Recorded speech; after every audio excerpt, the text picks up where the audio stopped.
You know, I respected the other competitors, and I used to have respect for the people who complain about not being able to keep up with my promos.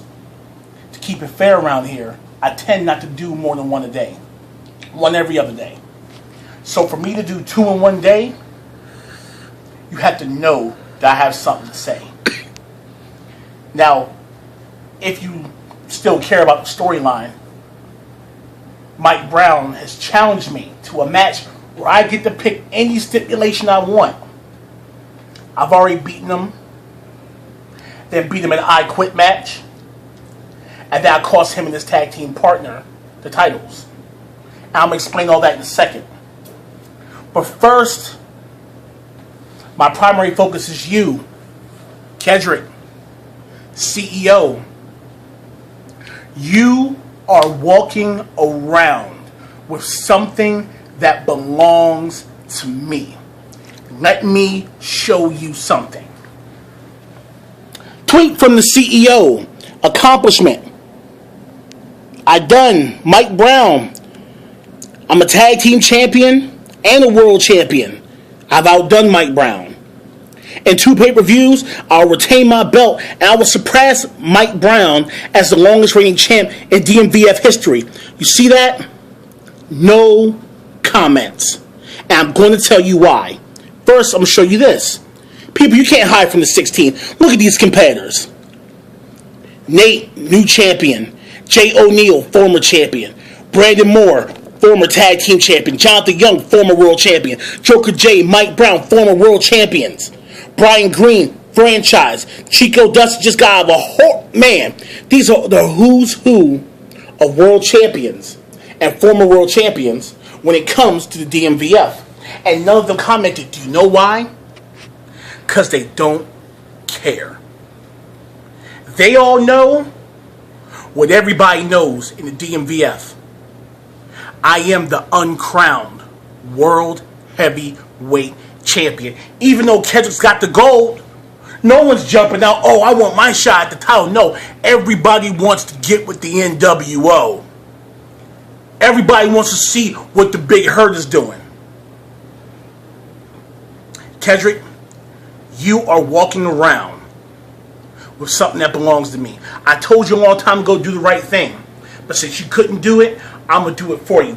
That belt is mine. But first, Hall of Famer Mike Brown. You say I get to pick the match. I got one better for you.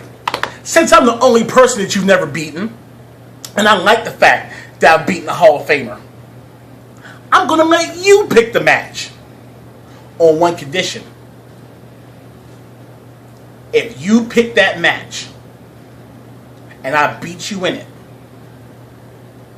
number one, no outside interference. You pick the match, I beat you. Then you never, ever again get to wrestle me, and you never get a shot at the DMV World Championship.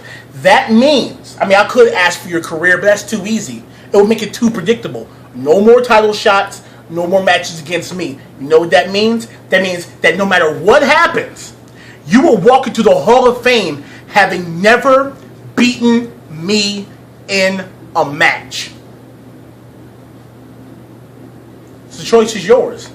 You pick the match, and I'll be there. And when that match is over, win, lose, or draw, because I've already beaten the greatest champion of all time twice, Kedrick, I want my title back. I know I never held it, but it was this close to me. And I feel like it's mine. And every second that you're on here with the belt, fronting like you're the world champion, when everyone knows that I'm the world champion, it's a disgrace to this federation. It's disrespectful to me, the NWO, and all the champions who put in work. There's no reward for talent around here. And I'm the most talented. And I don't need you to give me my reward. like you give to people who complain. You put them in championship matches, and you give them title shots, and you give them pacifiers to appease them. I'm going to take what's rightfully mine. People will care about that belt once I put it back where it belongs, and that's with me. Do you know why? Because I can.